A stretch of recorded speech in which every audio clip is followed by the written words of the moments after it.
I'm Charlotte McLeod with investingnews.com, and here today with me is Justin Huhn, founder and publisher at Uranium Insider. Thank you so much for being here. Great to have you back. It's a pleasure. Thanks so much. Really good to be catching up with you. As we were talking about before we turned the camera on, it's been a little while. It's been almost a year since I had you on. So my apologies for taking so long to have you back. But I wondered, since it has been so long, can you catch me up on where we're at in the uranium cycle right now? Sure. Yeah, it has been a while since we've spoken. So glad to get you up to speed. It's been quite an eventful last 12 months or so. We obviously last year had a lot of volatility in all markets in the first few months of the year, leading into a bottom for many markets, including uranium in April. We had a V-shaped recovery and then some with a nice solid run to end the year. Right out of the gates in January, we had a lot of money pouring into the Sprott Physical Uranium Trust. They've purchased over 6 million pounds of uranium already this year so far. We saw the spot price get backwardated to the term price briefly and go up above $100 a pound for a couple of days in late January, settled back down into the mid 80s here. And we're seeing continued activity in the long-term contracting market, which is very, very constructive. On the fundamental front, we've seen a lot of very positive developments, large contracts between India and both Kazatomprom and Cameco.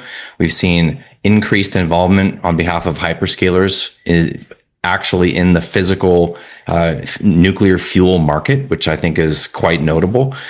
And we've also just seen just an enormous build out of data centers and electricity demand. And I think that there's a lot of solid takes around right now based on money that is poured into the AI and the tech sectors eventually will rotate into all things physical, especially the energy sectors. So that's what we're positioned for.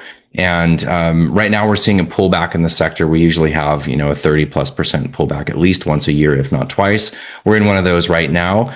And we see this as a very tradable market and with very solid fundamentals for the mid and the long term. And anytime you have short-term pullbacks like this, historically speaking, they have been solid opportunities. So we're cashed up here. We're looking to deploy, just kind of waiting it out. Okay, great summary of where we're at right now and a lot of directions for us to go in. I wanted to start with the price because you had a recent post on X that seems to sum up where we're at right now, where we've got this active long-term contracting market, spot market, more quiet. So I wonder if you can talk about that divergence there. I assume if the contract market is active, that means we've got utilities being active and buying. So can you break down what we're seeing there? Sure. So in Q4 of last year, we had over 70 million pounds officially added to the long-term contracting tally. And much of that volume was done in Q4. Some of it was done in Q3, that the reporting just lags. And that's just kind of how the industry is. There's no real hard and fast rules as to who or when or exactly how the details of contracts will be reported to the price reporters. But they basically believe that they get 80 to 85% of the volume reported. So that's UxC, right? So UxC reported over 70 million pounds in Q4. Year to date, we've got officially over 20 million pounds, but that does not include these very large contracts, like I mentioned, between India and Cameco, both Cameco and Kazatomprom. And we estimate those to be somewhere in the ballpark of about 45 million pounds between the two entities in India. So that puts us roughly about 65, maybe into 70 million pounds year to date, which is actually quite close to replacement rate contracting. It's not quite there, but it's pretty close. So it's the activity that we saw in Q4 has carried over into the first couple of quarters of this year. Things might slow down a little bit in the summertime months. Typically we see a slowdown June, July, maybe into the first half of August, but I don't think they're going to go dead quiet. There's probably a dozen RFPs and RFIs, requests for information and proposal, in the physical market officially. There's multiple utilities negotiating off market. There's many more utilities expected to come to market. We've got a nuclear fuel conference in about 2 weeks that I'll be attending as well. And a lot of utilities will be there finalizing discussions. We expect some more volume in the term market to come to pass following that conference. But that is all to say that a lot of activity in the long-term market. The price is stable and rising in the term market. It's at 91.50 blended between UxC and Trade Tech. And that's up from the mid 80s and low 80s that it was stagnant for a very long period of time. Price was within a couple of bucks of $80 a pound for about 15 months in the long-term market. And now we've moved up over $10 a pound from that stagnation point over the past 6 months or so. A lot of activity in term, spot kind of quiet here, not a lot of volume traded. When volume does come in, it seems to be met off with decent offers. So we're not expecting a big move up in the spot price like imminent. But the fundamental story and the solid demand that is actually manifesting in the long-term market is absolutely happening. And that's a much healthier market than the short-term, financial-based speculation that can drive spot up and down violently. What we're wanting to see is what we're seeing as far as utilities finally coming to terms with the terms that the producers are wanting, which is mostly market reference, floors around the market price, ceilings 150, 160. And so the forward market is pricing in much, much higher uranium in the coming years. That's exactly the direction I was going to go in, which is the companies that are signing the long-term contracts, do they still have the upper hand in those negotiations, which it sounds like it does, and they will continue to do moving forward?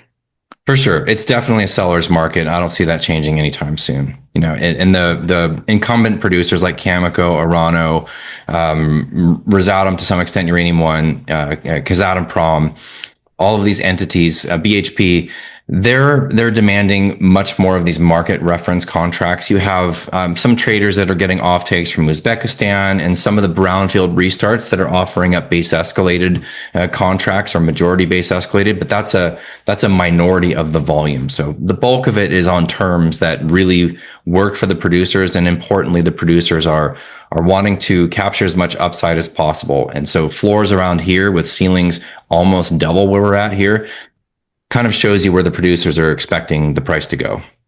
Well, and I know this is not as recent as it could be at this point, but can we talk a little bit about those big deals with India? Is that something that you see happening more often moving forward? I know we've got such uptake of nuclear all around the world. So how are you seeing that?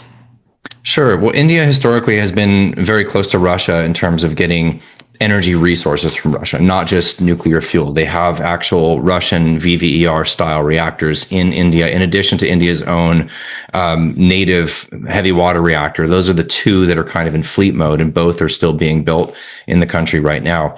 So for India to engage in these large uranium contracts with both Cameco and Kazatomprom, it's sort of a new element that's been introduced. This is not necessarily how the Indians have operated in the past. And as far as we can tell, these are volumes that are above what they are going to need for the operations of their existing fleet. So it looks to us like they are actually getting serious about building nuclear. And historically speaking, when the Indians come out and they say, we're going to build XYZ number of reactors and we're going to do it by this date, the whole industry goes kind of, yeah, whatever. We'll see it. We'll see it if it happens. But there's definitely evidence on the ground, including these large contracts, that makes it appear as if they're getting serious about actually doing this. So that's a very positive sign. And it's definitely a different way. The Indians have done contracts before for uranium. It's not like they only get the enriched material from Russia or the raw material, because the heavy water doesn't need enrichment. Mostly from Russia, but for them to come out and sign these large contracts with both Kazatomprom and Cameco, it absolutely should be somewhat of a wake-up call for any Western utilities that are not yet covered. I want to talk a little bit more about the price as well, because certainly we seem like we're in an environment where we're going to see higher prices. What does the path forward look like for you? Do you see it as a slow and steady climb at this point? And I also wonder, is there a specific trigger that pushes us into that next leg, or is it more seeing more of the same that we have seen at this point? Sure, that's a really good question. I would argue that right now, I expect it to continue kind of what's happening now, which is a slow and steady climb. Usually the price spikes come based on some kind of disruption. And over the past number of years, with the exception of, going back to 2017, 2018, when Cameco shut down McArthur River and put it on care and maintenance, that was a big shock on the supply side and on the demand side, because they had to buy in the spot market. And then you had COVID. Then, of course, the Russian war in Ukraine and the disruptions around that. So there's been plenty of these kind of idiosyncratic events. But most of the shocks that have caused the price to spike have been financial based. So the inception of the Sprott Physical Uranium Trust taking over UPC and enacting an ATM, that was a big catalyst for the sector, and they've bought an enormous amount of uranium over the years. So that has been, the financialization has been that shock. I think going forward, that's going to have less of an impact, not only because the price has responded, the price has tripled essentially since spot came on the scene, the spot price. So the amount of pounds that can be purchased with the same amount of dollars has effectively been cut by 2/3. So their impact in terms of total volume purchased is likely to diminish over time as the price rises. And I believe the shocks that will cause spikes in price will come from actual supply not coming online that was expected. Big projects being delayed, and any sort of disruptions to supply is going to have some reverberations in the market. And right now we're dealing with a small one that hasn't really caused reverberation with the bridge washout in Saskatchewan and Cameco shutting down McArthur River for, a brief moment. I don't think that's really going to manifest into a big deal. But going out, looking forward, looking at our supply and demand modeling, what is needed in order for the industry to even approach something resembling a balanced market, even for a moment in time, is these very large projects. The Denison's Phoenix, NextGen's Arrow is really the big one. And the industry still believes that Arrow will be producing 29 million pounds a year starting in 2031. And I don't know a single analyst of the sector that believes that that's going to take place. So whether or not they build this thing on time, on budget, but decide to produce less, that's a shock in and of itself. But more than likely, the outcome is going to be, mining is hard. Building the largest uranium mine in history is very hard. It's very deep. There's some unique elements to it. I'm not saying it's technically impossible, but I think for it to go perfectly smoothly and for them to simply decide to produce at the level in their feasibility study is highly, highly unlikely. So any disruptions to that or other larger development projects are going to have some type of influence on the price in the market. And besides that, a slow and steady grind higher is healthier for the industry. It's healthier for producers. And, eventually we'll get to high enough prices for long enough that supply will respond. I just don't see how that's going to happen over the next, let's say, 5 to 7 year period.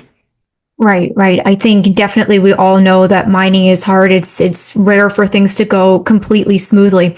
So I think we've talked in the past about how not only are we kind of relying on these up and coming projects to go smoothly, but also for Cameco and Kazatomprom, their pipelines aren't as full as they could be. So that's an issue as well. Are they doing anything to mitigate that, or how are they approaching this time period right now?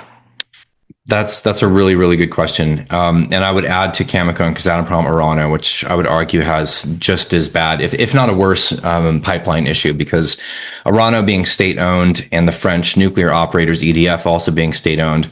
Earlier this year in February, we heard that France basically officially announced that the bulk of their fleet, which is like 50 of the 57 reactors, I'm getting that number butchered, but almost all of their fleet that is of these two particular designs, they are they're granting sort of a blanket 10-year approval. Each reactor will life extension approval. Each reactor will have to have individual assessment about that life extension, but they're basically saying these two designs can safely operate to 50 years. And so that 10-year extension for the bulk of France's fleet, that alone, the demand from those 10 years from those 50 reactors is more than what Arrow will produce in all of its years of production. So just to put that in perspective, right? And the EDF is going to need a hell of a lot of uranium in order to feed into that 10-year extension of most of their fleet. So EDF and Orano sort of work together. Orano obviously has a JV with Cameco for both McArthur River and Cigar Lake. Cigar Lake is done in about 10 years. McArthur is done in about 15. They lost Somer in Niger, and they've been scouring the globe. They've got some decent stuff coming out of the ground in Uzbekistan. They're poking around here and there, but they've got a problem. Okay. So Cameco, Kazatomprom in Kazakhstan is essentially acknowledging that their best assets have been mined out already, or in the process of declining in production. And if they aren't now, they will be in the next few years to the next decade plus. There's a couple that are going to go for another 20 years, but most of them will hit decline rates, if they haven't already, within the next 5, 6, 7 years. And the country of Kazakhstan is basically saying that we're going to establish a reserve, not an above ground reserve of yellow cake in a can, but a reserve of resource in the ground. So they're going to delineate a number of deposits, resource estimate, and say those are cordoned off for the state.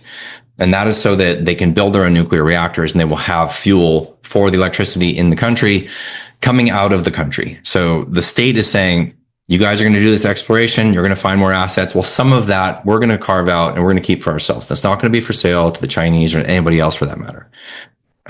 So they need to do a lot of exploration, a lot of development in order to be able to produce at about 60% of the levels they're producing now, 10 years from now. And that's according to their own internal estimates, their own exploration history, what they know they already have in the ground, what they're able to develop. So they're basically telling the market, we will not be able to produce at these levels forever. They are going to decline, despite how much money and time and effort we put into expanding our exploration efforts and development efforts. So Kazakhstan is a slowly declining story. Of course, they will be able to develop more assets. They will still be the biggest producer in the world for a very, very long time. But they're probably going to peak out in the next couple of years once Budenovskoye is at full production. They get their own acid plant up and running. And we see that peak lasting for a few years, and then we get decline rates for a lot of their projects. And that's just not going to change. Long-winded answer, Cameco. Cameco doesn't seem to be doing anything at all. They've got some tier 2 assets that they can bring on, like Rabbit Lake. It's going to need a new tailings facility, but that could come back online. They have ISR projects in Nebraska and the United States and Wyoming. A few million pounds a year at best from both of those. They have been sort of dropping hints about Dawn Lake, which is an exploration project that is right next door to ISO Energy's Hurricane, which is the highest grade deposit in the Athabasca. And that looks like it's going well. Is Dawn Lake going to be what replaces Cigar Lake for a feed for the McLean Lake Mill? I don't know. And no, they're not going to tell anybody, but that's kind of what everybody's speculating. With all of that said, they seem like they've got their hands full with Westinghouse and the quote unquote nuclear renaissance, and their focus doesn't really seem to be on uranium right now. And that's kind of interesting from the industry perspective. That is very interesting. I was going to ask, are they just perhaps biding their time to make an acquisition, or maybe they're just going in another direction, as you said? As far as what the company tells us, or anybody for that matter, from what we can hear, they're not giving any sort of hints at all. They every time they're asked about, your paper is worth a record amount against NextGen's paper, for example. Why don't you guys do an all paper transaction? Take them out. Then you've got Arrow. You've got the whole Athabasca. You can control the narrative. Blah blah blah. They're just kind of like, yeah, we don't really need to do that. We've got our tier 2 stuff. We're going to be fine. So they sort of fade that question every time they're asked. And there's plenty of industry speculators that have been essentially wondering if anybody will take out NextGen and or the Arrow project. And now that they're essentially permitted and the shovels are going to hit the ground in the next, month or two, doesn't really look like there's a suitor that came along. So it looks like they're going to be building this thing, at least from what we can tell and what the evidence is out there right now. So Cameco kind of playing it cool. Not really sure exactly what they're going to do. Besides, they've been putting money in with Orano into exploring into Dawn Lake. It looks like they're hitting some good stuff over there from what we can tell. So maybe that's their development story in the next few years. Not really sure. We'll see. Okay. We'll wait and see how that develops. The other point that I think people are really thinking about right now in general, not just for uranium, is the Iran war. So there's a couple of directions I'm hoping we can go in. I want to ask first about sulfuric acid. So we know that there's supply chain issues there because of the war, which uranium needs in the process there. So is that a concern? Is that impacting the industry at all at this point? It doesn't seem to be at this point. To the extent that the sulfur market is a global market, it certainly could put pressure on price. So, for example, the biggest user of sulfuric acid for uranium production, of course, is Kazatomprom. But they have their own internal sources out of Kazakhstan, and the acid or the sulfur that they do buy comes from Russia typically and doesn't come through the strait. So they probably will see price pressure. I think that's a pretty reasonable expectation, but it doesn't look like they're going to see actual supply disruption because of this. Most of the sulfur exports that are utilized for uranium production are going to Africa. So there's the Husab mine. They're pretty much covered. They have their own acid production facility, but the Rossing plant will also use a little bit of acid. Langer Heinrich does not use sulfuric acid as a lixiviant, or so they're doing fine on that front. But Husab, they do import it. They make their own acid from the sulfur imports, but they have an unknown amount of inventory. Nobody really knows how long that could be disrupted before they have production problems. I think that there were some estimates that maybe they have 4 to 8 weeks of inventory of sulfur that they can turn into acid. Beyond that, it could turn into a situation, but we don't really, even if it does disrupt Husab for a moment in time, it's not going to be a long-term thing, most likely. With all of that said, certainly pricing pressure should aid in the rising of uranium prices if the producers' costs are rising because of this. The other Iran war aspect that I wanted to cover is, of course, it's brought a lot of attention to energy. So we have oil prices very volatile right now. Energy security is really in focus. And I wonder, for you, does that add yet another building block to the long-term uranium story, or how are you looking at that right now?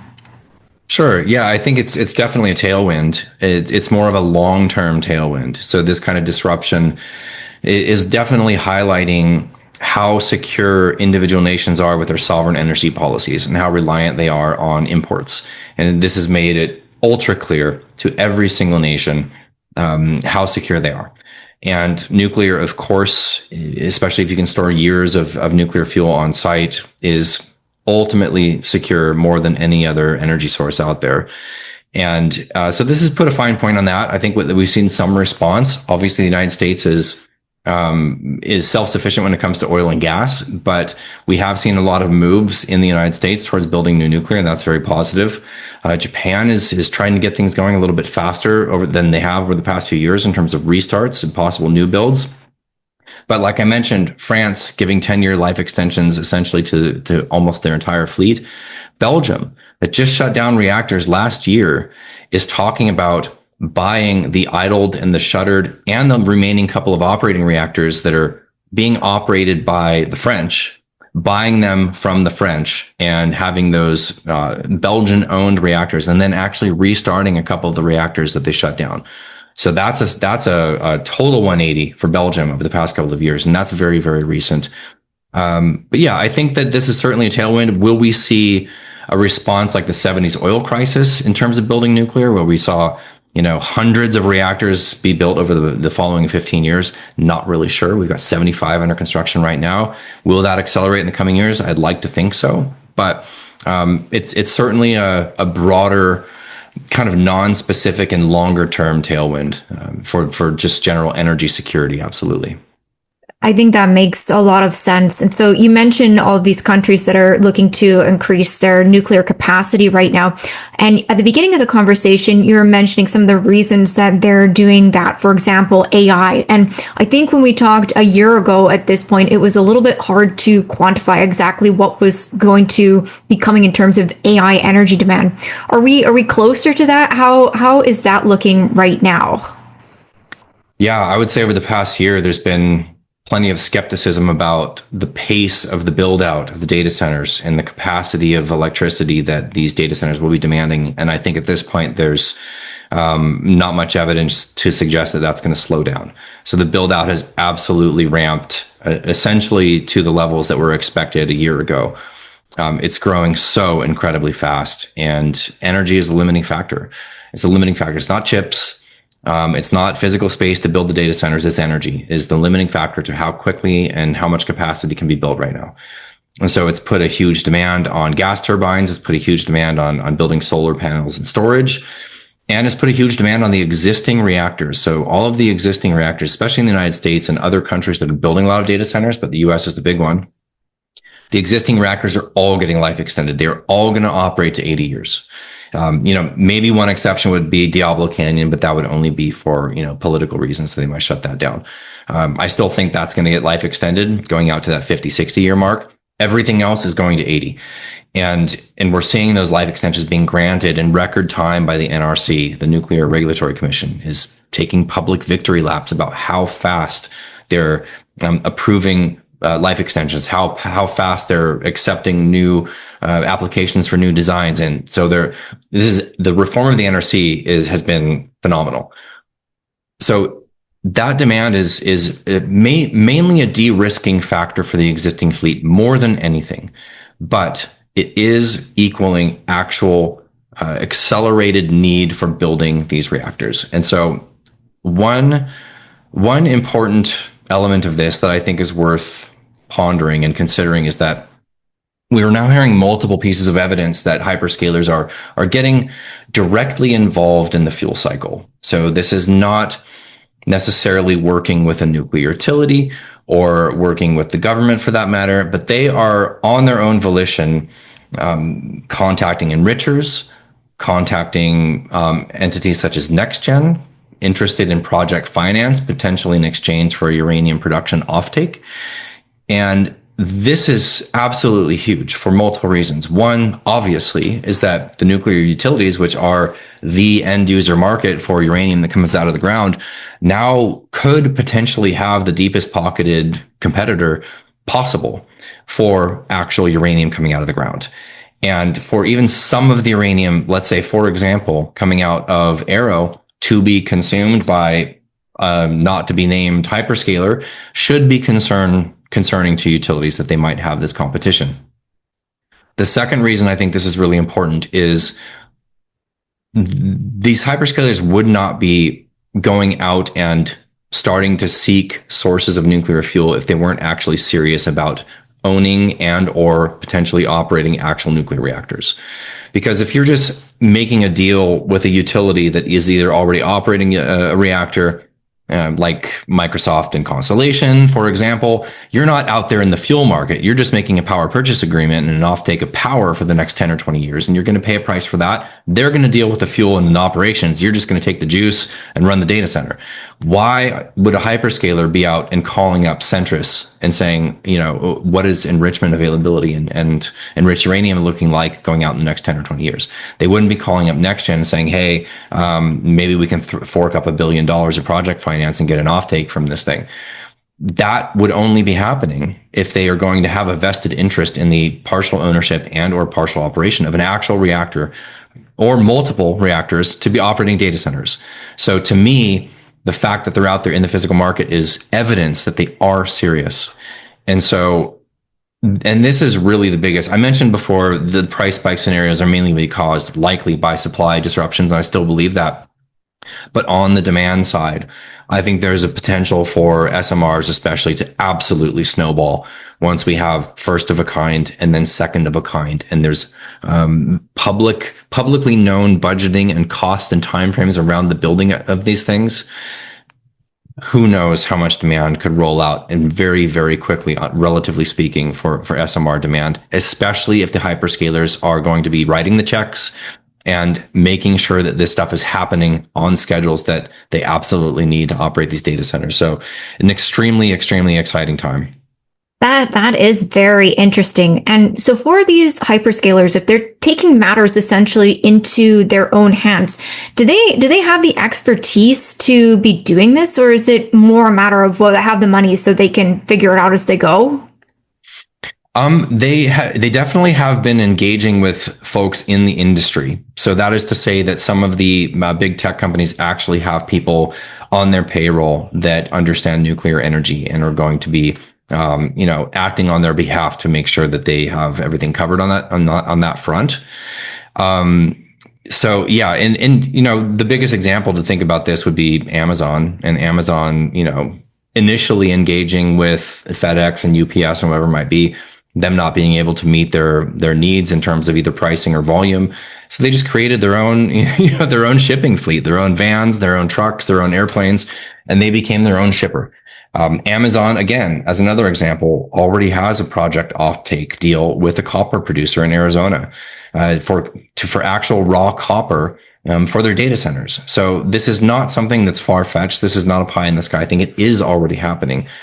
It's just about to happen in uranium. And it's such a small market. It's so easily disrupted. That's what kind of makes it so exciting. It really sounds possible. So we'll keep an eye out to see how that develops. And I think it's really interesting. So there's all of these positive developments that are stacking up as usual for uranium. But you mentioned we're in a down period right now. Maybe this is an opportunity for investors to get exposure or build their exposure. So I wonder for you, where are you focusing in terms of companies right now? What types of companies are you looking at? Sure. So we generally focus on companies that will eventually be producing companies and will eventually be real cash flowing companies. And that's as far as our more fundamental based focus list portfolio. As far as our dynamic model portfolio, which is a trading portfolio, this is something we established last February. It's up about 85% since last February. This is a much more dynamic portfolio where we trade in and out. This is a very tradable market.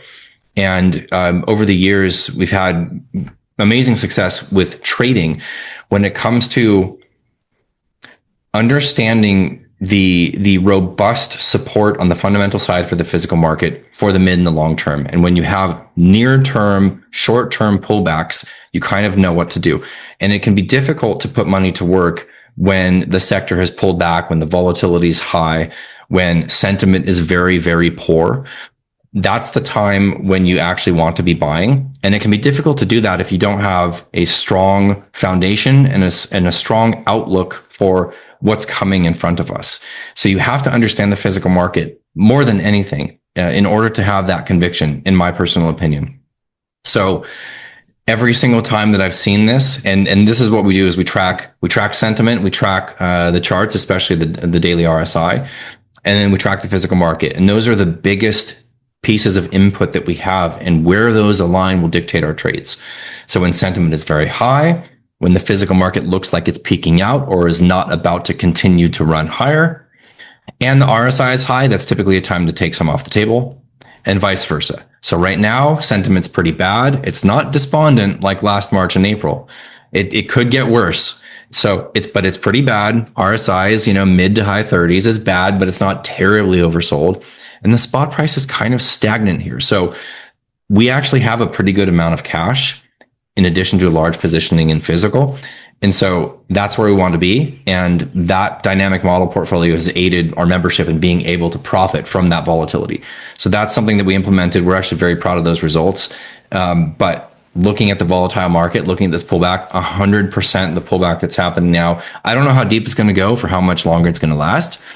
But we still have a decent amount of cash. So if that tells you anything, but this is going to be a buyable dip, and we will be buying it. And going forward, we've got, usually a slower summer period, but we have another fuel conference in 10 days. And we've got the summertime, and we've got the WNA and the typically stronger season. But this year, we are seeing much more contracting happening, at least activity in terms of the number of utilities that are engaging in the contracting market, much, much more than we saw in the first half of last year. I just want to stick with the trading idea for a moment longer, because I see among uranium investors frustration when we do have these pullbacks, because I think a lot of people come in and they want to hold for the long term, which is, of course, always looking very positive. So for you, that's something, did you say you implemented it last year, this trading? And was that just born out of seeing the cyclicality from year to year? For sure, yeah. And my partner and I, we've been watching this market for a very, very long time. It's almost 10 years at this point. So it's been very recognizable, the signals, to be able to trade from this. So this came out of requests from our membership and us wanting to kind of give more to the membership, and also based around how we personally act with our own money in our own personal portfolios, which is, obviously, I'm going to speak for myself. I do have core positions that are very, very long-term holds I've been holding for many, many years, but I also have a smaller portfolio where I do a lot more trading. And those signals I follow personally, make sense for us to follow those professionally as well, and to look at these important physical market, RSI sentiment. And sometimes there's other elements that come in, but I have a really unique positioning actually to gauge sentiment because of the Twitter profile, because of the interviews that I do. I can look at the comments on YouTube. I can gauge the emails coming from our membership or coming in general. And that gives me a really good idea. So for example, right now, if I post something on X that talks about the number of reactors that China is building and the demand that's going to come from there, just as an example, And the first comment is, but the stocks are down today. Like that's the classic. It's a classic. Well, if it's so good, why is energy fuels down 2%? It's like, come on, those two things are not necessarily correlated on a day-to-day basis. But when the fundamentals keep stacking up in the background, the long-term contracting market has a lot of activity. The price is stable, yet the equities come down. That's your opportunity, and you have to have some cash to take advantage of that opportunity. That's why we have this trading portfolio, so that we have cash going into moments like this in order to be able to benefit from it. Makes a lot of sense to me, and we can gauge the comments on this interview. We'll see how people are feeling once we post it. I think we are getting to the end here. We've covered a lot of ground, but before I let you go, any final thoughts, things that we missed, things that investors might not be thinking about right now that you would leave us with? Sure. Yeah. I would say that, just going back to what we were discussing a moment ago, to quote our mutual friend, Lobo Tigre, everybody wants to buy low and sell high, but you have to buy low. You can't ignore the buying low part. And so this, and maybe what we'll have for a little bit longer, is the buying low part, in my opinion. So not investing advice, but it's what I will be doing. As far as any parting thoughts, I honestly think, looking at the supply situation, and I think that something is really unique about this setup right now compared to any previous period over the entire history of the nuclear industry. And that is that the uranium that will become nuclear fuel in the next decade plus is going to have to come out of the ground because the secondary supplies and the inventories are so low. And that is never really happened in the past. There's always been a very large and deep buffer. In fact, if you go back following the initial growth of nuclear industry in the 60s, into the 70s, into the early part of 80s, there was just an absolutely enormous supply response following the big price spike that happened in the 1970s. So a huge amount of uranium was produced, not only for the nuclear fleet, but for the weapons program between the United States and Russia. And an insane amount of uranium was produced, and a lot of that was enriched into high enriched uranium used in warheads or stockpiled as HEU. So when the reactor build out slowed following 3 Mile Island and Chernobyl, and the Cold War ended, and you had the downblending of nuclear warhead material from Russia feeding 20 million pounds a year for 20 years in the United States. That, in addition to the stockpiles that were created from the build out of the plants and the build out of supply in the 70s and 80s, was awash in uranium for decades. And you still have fuel buyers today that live through that. And that got us into 04, 05, 06, 07, where we had a big run up in price. And that run up in price was really primarily due to the Chinese building a lot and the Chinese contracting a lot. That was really the biggest reason. You also had a big development mine, Cigar Lake, that flooded during that run up. And that was an exogenous event that caused a price spike.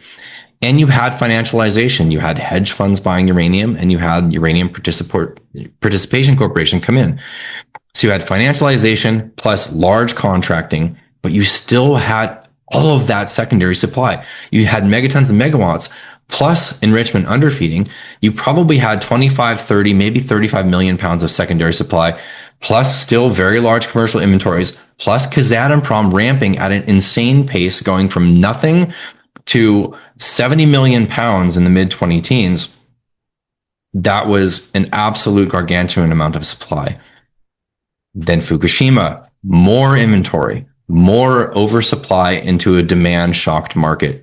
And finally, we worked through all of that and said, Justin, where's the evidence of that? Look at what's happened to price. Price doesn't rise in an oversupplied market, period, full stop, in any commodity market. So we've gone from $18 all the way north of 100, pulled back to mid 80s right now for spot. We've gone from the high 20s term all the way up to 91 term. That happens in an undersupplied market, and the market is undersupplied, and it will be undersupplied for as far as we can see. And who knows what happens? Maybe there's another demand shock, and that could happen. Okay. If China tomorrow says, we're done building reactors, we don't need any more. All right. That's going to change the thesis a little bit, but so as far as we can tell, that's not about to happen. In fact, they're doubling down. So this is the first time in the history of this industry where we have tight supply relative to demand going out beyond a 5-year period, severely undersupplied relative to projected demand. And it's a market where there is barely any secondary supply coming in. Underfeeding is probably less than 10 million pounds a year right now. Inventories are below average, and the total commercial inventories are minimal.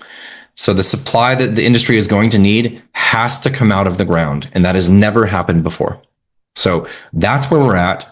That's why I'm saying that a supply shock is highly likely, and that it will matter and it will result in price movement, because it's so important that these development projects actually get developed.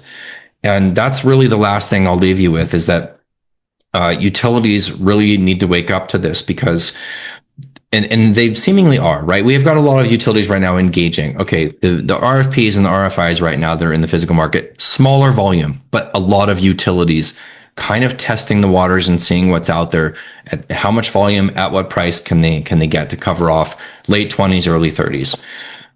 The utilities need to understand that producers went through absolute hell for the last 15 years, and there's a pipeline problem for the major producers. And so break even doesn't work for them. And you've seen the restarts already, the brownfield restarts, feasibility studies that the production costs would be in the 40s or the 50s or maybe even the 60s. Here we're at 91. They're selling in the 70s, 80s, 90s, and none of them are making any money. They're cash flow negative.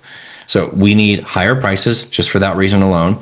And the companies that are the big incumbent producers, Cameco, Orano, Uranium One, Kazatomprom, they're going to need to not only be able to make a profit on what they're producing now to cover all of the years of loss they just experienced because of the oversupply, but also to invest billions and billions and billions of dollars in workforce and development of new projects. And that has to get priced into these contracts.